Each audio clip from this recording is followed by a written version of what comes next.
Breaking news पे बड़ी खबर आपको बता दें कि बिहार विधानसभा चुनाव में एनडीए की बहुमत से जीत हुई। मुख्यमंत्री 10वीं बार नीतीश कुमार बनने को तैयार हैं और ऐसे में बड़े बड़े मंत्री नीतीश कुमार के घर जा रहे हैं, आना जाना लगा रह रहा है।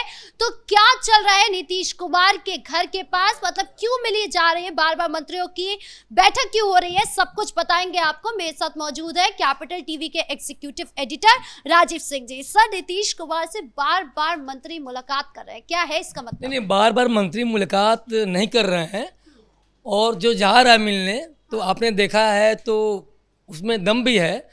तो इसलिए है राधिका कि ये शिष्टाचार मुलाकात तो है ही, साथ साथ नई सरकार का गठन भी तो करना है जी। तो इसीलिए आपने जो कहा अभी कि मंत्रियों की मुलाकात हो रही, इसीलिए ये मंत्री मुलाकात कर रहे हैं, नेता मुलाकात कर रहे हैं, नए विधायक भी मुलाकात कर रहे हैं। देखिए है क्या कि कल से क्योंकि बहुमत तो मिल चुकी है, बल्कि कह सकती हैं प्रचंड बहुमत मिली है, तो कल से विधायक दल की बैठक वगैरह स्टार्ट होने वाली है। उसके बाद कल एक जो सबसे बड़ी जो औपचारिकता है, नई सरकार गठन से पहले बड़ा फैसला कल लिया जाएगा, बड़ी बैठक है कल, और उसमें ये होगा कि नई सरकार के गठन से पहले इस सरकार का कहीं ना कहीं इस्तीफा होना तो जरूरी है। इस सरकार को एक तरह से कहा जाए तो एक तरह भंग किया जाएगा, फिर नई सरकार का गठन होगा। तो विधायक दल के बैठक में ये फैसला होगा कि कौन मुख्यमंत्री बनेगा, कौन पूरे दल का नेतृत्व संभालेगा।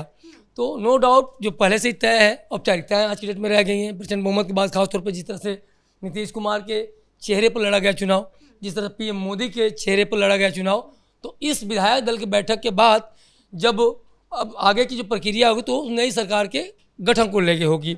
लेकिन पहले इस्तीफा जरूरी है, जिस तरह की संवैधानिक प्रावधान है। तो उसके बाद फिर जो सूत्रों से खबर मिल रही है कि इस बार शपथ ग्रहण समारोह राजभवन में नहीं होना है।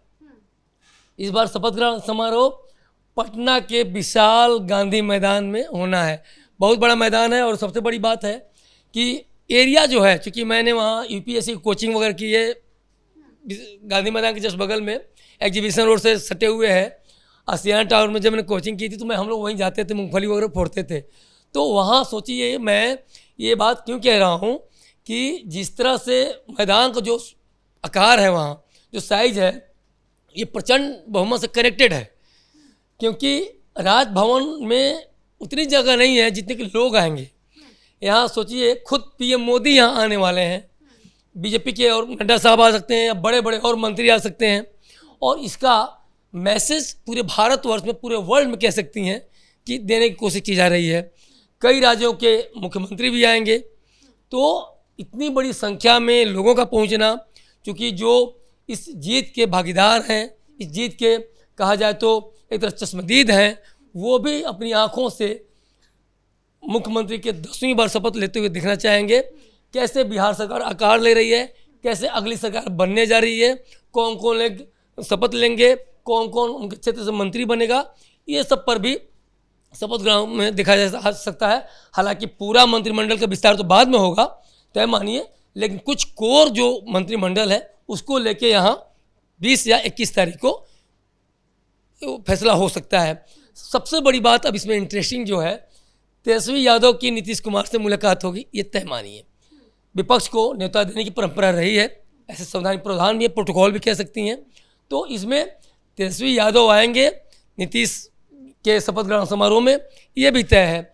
लेकिन जो सबसे इंटरेस्टिंग बात है, जिसको लेके तेजस्वी यादव हमलावर रहे कि भाई सीएम फेस को लेके कि नीतीश कुमार चेतावस्था में थे, तमाम तरह बातें, उन बातों को हम तो छोड़ देते हैं पीछे, लेकिन सवाल है कि तेजस्वी यादव कैसे नीतीश कुमार का सामना करेंगे।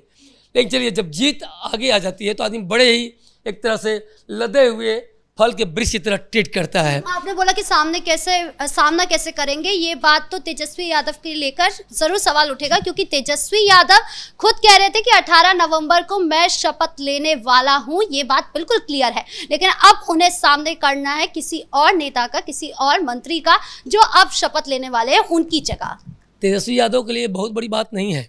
अभी उनके परिवार में आप देख ही रही हैं, जब बहन को लेके इतना कुछ सामना कर रहे हैं, तो ये शपथ ग्रहण समारोह में अगर राजनीतिक जो एक तरह से टच हुआ, प्रतिद्वंदता जिस तरह देख रही है, ये बहुत मैटर नहीं करता है। रोहिणी के साथ जो हुआ बहुत ही गलत हुआ। रोहिणी चली गई रोते रोते सिंगापुर, माँ और पिता के सामने मारपीट, चप्पल उठाना, गाली गलौज, तमाम तरह के आरोप आपने ट्विटर पर देखा।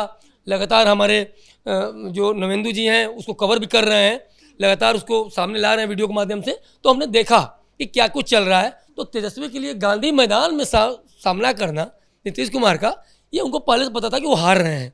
तो बहुत बड़ी चीज़ इसलिए नहीं है क्योंकि महागठबंधन की हार अप्रत्याशित नहीं थी। उनको पता था जिस तरह से बड़े बड़े वादे किए, तो वादे थे ही कि किसी तरह से अपने हार को बचाया जा सके, किस तरह से जनता को गुमराह किया सके, किस तरह से उनको बरगलाया जा सके।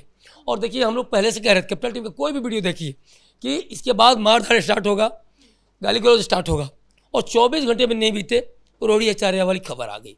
तो खैर हमारे विषयांतर है ये, लेकिन मेन है कि पटना में जो गांधी मैदान में जश्न मनाने की जो बात है, जिसका पूरा बिहार, पूरा कह सकते इंडिया के कई जगह से लोग आएंगे, कई मुख्यमंत्री भाग लेंगे, ये बड़ी बात है। तो तय मानिए तेजस्वी यादव के अलावे कुछ और भी नेता, क्या पता मुकेश सहनी भी आ जाए, तो ये बड़ी इंटरेस्टिंग चीज़ होगी। राहुल गांधी तो नहीं आने वाले हैं, ये तय मानिए। राहुल गांधी राजा राहुल हैं। राहुल गांधी तो 15 अगस्त 26 जनवरी में भी नहीं पहुंच पाते हैं। राहुल गांधी कोलंबिया जाएंगे, हो सकता है फिर से एक बार, हो सकता है फिर से एक बार मस्कट जाएं, जहाँ भी जाएं, लेकिन राहुल गांधी के तय मानिए नहीं आने वाले हैं। हो सकता है मल्लिकार्जुन खड़गे को भी ना जाने दें, खड़गे साहब आना भी चाहें तब भी ना आने दें, या फिर सोनिया गांधी मना कर दें, या फिर प्रियंका गांधी मना कर दें, कुछ भी हो सकता है। क्योंकि देखिए, महागठबंधन निगेटिव पॉलिटिक्स करता है और इसके सिरमौर हैं राजद के मुखिया तेजस्वी यादव और राहुल गांधी। कहीं ना कहीं इनको जिस तरह से दिग्भ्रमित करते हैं, जिस तरह से उनको एक तरह से मोड़ के कहीं और वो कर देते हैं, तो ये चीज़ें हैं। और दूसरी बात एक चीज़ और भी है, मैं राहुल तेजस्वी की चर्चा क्यों कह रहा हूँ, जिस तरह से छठ पूजा को लेके लोगों, बिहार की जनता को, बिहार के युवाओं को लेकर कि छठ पूजा क्या है, तो और राजनीति किसी करते हैं बिहार की। मतलब सोचिए, बिहार के लिए महापर्व है, बल्कि अब तो कह सकते हैं कि पूरे देश के लिए महापर्व है। लंदन में भी छठ मनाया जाता है और मॉस्को में भी छठ मनाया जाता है। और वहाँ राहुल गांधी कहते हैं कि ये छठ पर्व क्या है, क्या होता है इसमें। सॉक्स पहन के, मोजा पहन के तालाब में कूद जाते हैं और सोचते हैं कि बस मलाहों को सपोर्ट कर दिया मैंने। तो ये सारी चीज़ें एक तरह दिग्भ्रमित करने की थी, और उनको सिर्फ मतलब है बिहार की जनता के वोट से। यही कारण कि 80 साल बाद कांग्रेस कार्य समिति की 1940 बाद बैठक होती है 1925 में, तो बिहार की जनता का वोट ऐसे नहीं मिलने वाला था। जिस तालाब में कूद रहे हैं, तो बिहार की मछलियाँ इतनी समझदार हैं कि वो पकड़ में नहीं आ सकी राहुल गांधी के, है ना। वो छटक गई कि नहीं नहीं, तुम इस लायक नहीं हो कि तुम हमें पकड़ सको, हम तुमसे ऊपर की सोचते हैं। और सच में बिहार का 8वीं क्लास का बच्चा भी राहुल गांधी से ज़्यादा मैच्योर्ड है, राजनीति के तौर पर देखा जाए या वैसे भी। उन्होंने तो देखा जाए तो जो टी शर्ट के बदले जो कुर्ता पहनते थे तेजस्वी यादव, कुर्ता भी उतरवा दिया और उनको भी टी शर्ट बनाने लगे। अब आपने देखा होगा पूरी रैली के दौरान, भाषण दौरान, किस तरह तेजस्वी यादव टी शर्ट वगैरह पहन के चल रहे हैं। तो ये लोग आए ना आए, तेजस्वी यादव का चांस है, चूँकि पटना में रहेंगे, तो इनकी मुलाकात नीतीश कुमार से हो सकती है, उनके शपथ ग्रहण में आ सकते हैं, ये तय मानिए। और शपथ ग्रहण से पहले जब तेजस्वी यादव आएंगे, तो सोचिए कि सब जीते हुए लोग, विनर पार्टी को सपोर्ट करने वाले लोग, जो भी कार्यकर्ताओं का हुजूम रहेगा, वो कहीं ना कहीं उस जीत के भागीदार रहे हैं, उस जीत के नायक रहे हैं। उस बीच में तेजस्वी यादव का पहुंचना कैसा एक समा वहाँ घड़ेगा, ये भी समझ सकती हैं आप। जी, इस मुद्दे पर ज्यादा जानकारियों के लिए आपका बहुत बहुत धन्यवाद। तो कुल मिलाकर सर ने ये साफ कर दिया है कि गांधी मैदान में शपथ ग्रहण होने वाला है, मुख्यमंत्री नीतीश कुमार का होगा, जहां पर तेजस्वी यादव भी हो सकते हैं। अब ऐसा होता है या नहीं, ये देखने वाली बात होगी। ब्रेकिंग न्यूज पर इतना ही। कैमरा पर्सन रवि के साथ मैं राधिका राज।